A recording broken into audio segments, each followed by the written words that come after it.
নমস্কার, সালাম এবং সবাইকে আন্তরিক শুভেচ্ছা। আশা করি আপনারা সবাই ভালো আছেন। আপনাদের আশীর্বাদে আমরাও ভালো আছি। তো আমাদের এখানে বড় ধরনের একটা চুরি হয়ে গেছে। সেটা হচ্ছে যে পুকুরে মাছ ধরছিলাম, আপনাদের সাথে শেয়ার করছি বিষয়টা। ওই পুকুরের যে শেষ পানির পাম্পটা ছিল ওটা গত রাতে চুরি হয়ে গেছে। এটা আমি প্রাইভেট থেকে এসে খাওয়া দাওয়া করে ঘরে শুয়েছি। এই মুহূর্তে দেখি যার মেশিন সে আমাকে ডাকতেছে। তখন বাজে প্রায় রাত্রি 10টার কাছাকাছি। তারা তিনজন আসছে, সে আসছে, তার ওয়াইফ আর তার এক মেহমান, তিনজন আসছে। এসে বলতেছে সুমনদা এই অবস্থা। বলে যে আমি তো এখানেই ছিলাম, খাওয়া দাওয়া করার জন্য বাড়িতে গেছি। বাড়িতে খাওয়া দাওয়া করে এসে দেখি যে মেশিন নাই। 1 ঘন্টার ব্যাপার। তো জায়গাটা আপনাদের দেখাবো, কোথায় মেশিন ছিল আবার দেখাবো। জায়গাটা তো এর আগেও দেখাইছি, কাজ করছি, সেখানে মাছ ধরছি। তো জায়গাটা আবার একটু দেখাবো আর কি। বাড়িতে একটু কাজ আছে, কাজটুকু সেরে নেই।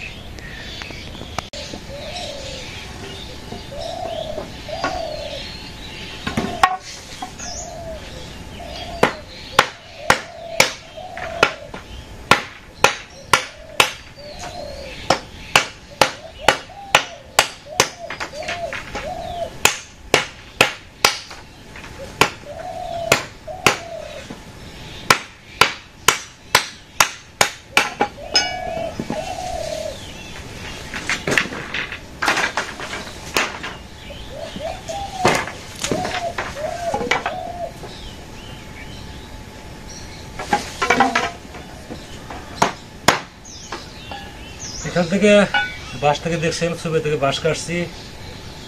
তো এখান থেকে এখন খুঁটি বানাইতেছি। নিচে আজকে বেড়া দেবো, খুঁটিগুলো রেডি করতেছি। যে করলা গাছে যে বীজগুলো বুনছিলাম ওগুলো সুন্দর জ্বালাইছে। আমি এখানে আজকে কাজগুলো করবো, আজকে যেহেতু হাতে সময় আছে। তো এগুলো রেডি করে আস্তে আস্তে খুঁটি লাগবে, বেশ কটা খুঁটি লাগবে। 3টে কাটা হয়েছে, খুঁটি লাগবে প্রায় 12টার মতো খুঁটি লাগবে আর কি। এখান থেকে দেখি কটা বের হয়, আর এমনি আগের বাসা আছে কিছু, সেগুলো থেকে খুঁটিগুলো রেডি করি।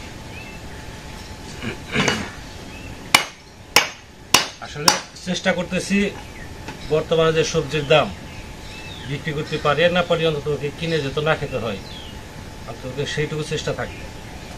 কারণ আমাদের মতো সাধারণ মানুষের সব কিছু কিনে খাওয়াটা একটা কঠিন ব্যাপার হয়ে দাঁড়াবে। বর্তমানে সব কিছুর দাম উঠতে পারে, কাজেই টিকে থাকার জন্য আমাদের এটুকু পরিশ্রম করতে হয়।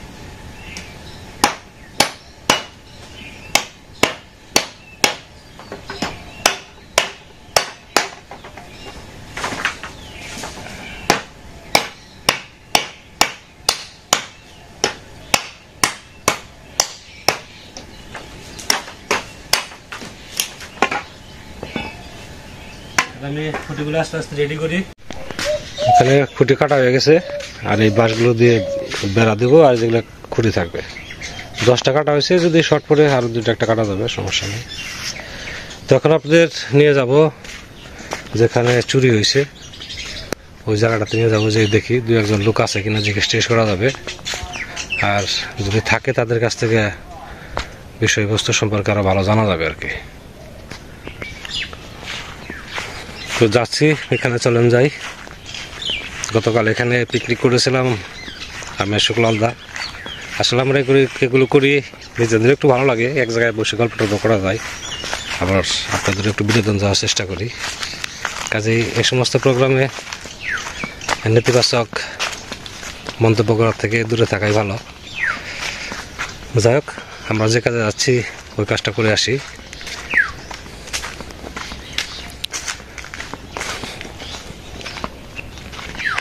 এই ধরনের চুরি চামারি ঘটনা আপনার বহু বছর ধরে আমাদের এখানে হয় না। ছেঁচড়া চুরি হয়, গাছের ফল চুরি, এটা নিয়ে গেল ওটা নিয়ে গেল, কিন্তু বড় ধরনের চুরি হয় না। একটা মেশিন কিনতে গেলে প্রায় 25 থেকে 30 হাজার টাকা আনুষঙ্গিক ধরে প্রায় 40,000 টাকার মতো খরচ পড়ে। তো একটা সাধারণ মানুষ যারা এটার উপর নির্ভর করে চলে, তাদের যদি এই জিনিসটাই চুরি হয়ে যায় তাহলে তাদের কত বড় ক্ষতি এবার ভেবে দেখেন।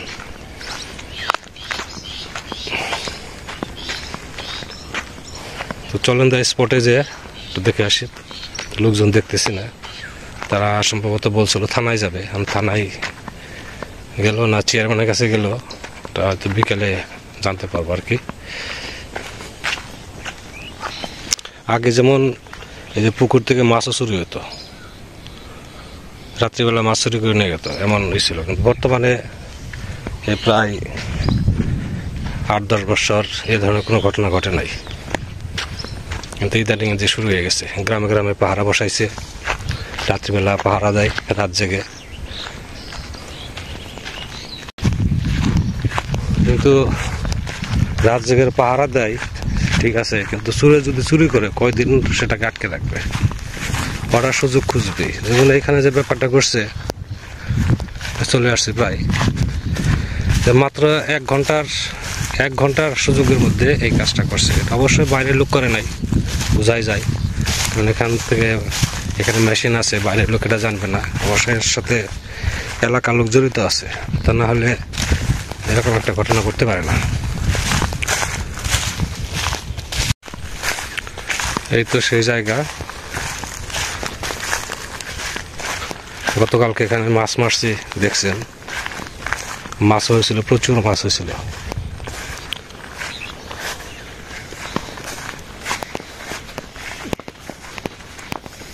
এখান থেকে বলে মেশিন চুরি হয়ে গেছে, মেশিন চুরি হয়ে গেছে। হ্যাঁ, তাই তো আমার কাছে রাত্রে গেছিল আইনাল ভাই, বলে দাদা মেশিনটা তো নিয়ে গেছে। কে নিয়ে গেল? কিভাবে রাখবে? সামনে ইরিগেশন আসতেছে।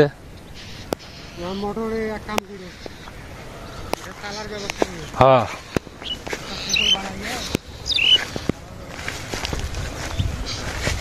তো এই জায়গাটাই ছিল আপনারই মেশিন, এই জায়গাটাই ছিল। এই জমিতে জল দেখা যায় সেচছে। কিন্তু এই ধরনের ঘটনা আসলে ঘটবে এটা আমরা কখনোই কল্পনা করি নাই। জল বোধহয় কিছু আবার যে পুকুরে ঢুকাইছে।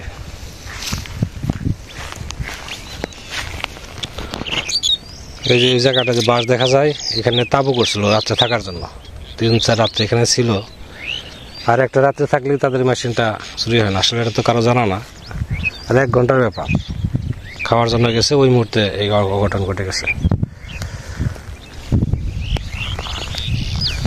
এটাই তো শৈশব মূল্য না, এটাই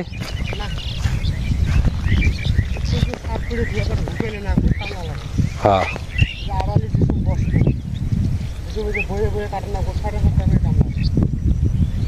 ঠিকই আছে।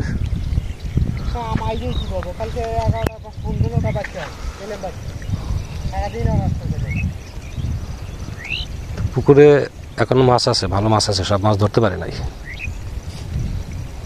হয়তো আবার জল কোনো এক সময় টান দিয়ে ফেলে দেওয়া মাছগুলো ধরবে, ভালো মাছ রয়ে গেছে। এখন মাছের টালা আছে, কাদা তো প্রচুর কাদা, কাদার ভিতরে মাছ ঢুকে গেলে ওই মাছ সব ধরা যায় না। শিং মাছ, তারপরে টাকি মাছ, ব্যাম মাছ, এগুলো প্রচুর মনে থেকে যায়।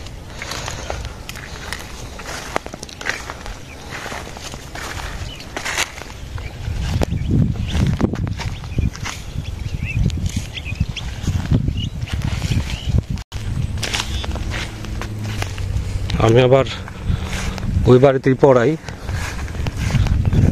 ওই ভাইয়ের নাতিন আমার কাছে পড়ে, তো দেখাতে হবেই, শুনতে পারবো বিস্তারিত বাকি সব ঘটনাগুলো। কি সিদ্ধান্ত নিল, কার কাছে গেল, কোনো খোঁজখবর পাইল কিনা, কেউ শত্রুতা করে করলো কিনা, সবই জানতে পারবো আর কি। তখন বাড়ির দিকে যাচ্ছি। এখন এই ধরনের ঘটনা যদি ঘটতে থাকে, তাহলে আমাদের ফাঁকা বাড়ি আমরা কীভাবে থাকি এটাই চিন্তায় আছি। কারণ আমি সব কিছু ঘরেও নেই, আমার বেশিরভাগ জিনিসই ঘরের বাইরে থাকে। আবার অনেক সময় দেখা গেছে বেশিরভাগ সময় রাত্রিবেলা রাত 9টা পর্যন্ত বাবা একাই থাকে। তো এটা একটা আমাদের জন্য রিস্কের ব্যাপার হয়ে গেছে। আর অন্যান্য গ্রামে তো গ্রাম বড়, লোকজন আছে, তারা পালা করে পাহারা দেয়। তো দেখি আমাদের পাড়ায় একটু বসবো আর কি, আলোচনা করবো আমাদের এই ধরনের কোনো সিস্টেম করা যায় কিনা। যদি সম্ভব হয়, সবাই যদি কথায় সায় দেয়, তাহলে দেখা গেছে যে আমরা আছি হয়তো সব মিলে 5 জন মতো হবো আর কি। অন্তপক্ষে 2 জন করেও যদি আমরা পালা করি তাহলেও পাহারা দেওয়া সম্ভব হবে। রূপসান কাকা আছে, ওদিকে হামাদ ভাই আছে, রংলাল দা, শুকলাল দা, ভক্ত, এদিকে আমি আছি, এরকম 4-5 জন 6 জন এরকম হবে আর কি, সব মিলে। তো দেখি আজকে সন্ধ্যার দিকে এ ধরনের একটা আলোচনা করব। যদি সবাই এক মতে পৌঁছায় তাহলে হয়তো সম্ভব হবে, কারণ 1 জন বা 2 জন পক্ষে এটা সম্ভব না, কারণ পরপর 2 রাত্রে জাগলে তারপরে রাত্রে তার পক্ষে জাগা সম্ভব না। কাজে এটা সবাই মিলে করতে হবে। তো বাড়ির কাছাকাছি বলতে পুকুরের পাড়ে চলে আসছি। আমাদের সমস্যা বিষয়গুলো সবই আপনাদের সাথে শেয়ার করি, আজকেও করলাম। আপনারা আপনাদের মতামত জানাবেন কি করলে আমাদের ভালো হয়। আপনারা ভালো থাকেন, সুস্থ থাকেন, সুন্দর থাকেন আর আমাদের পাশে থাকেন।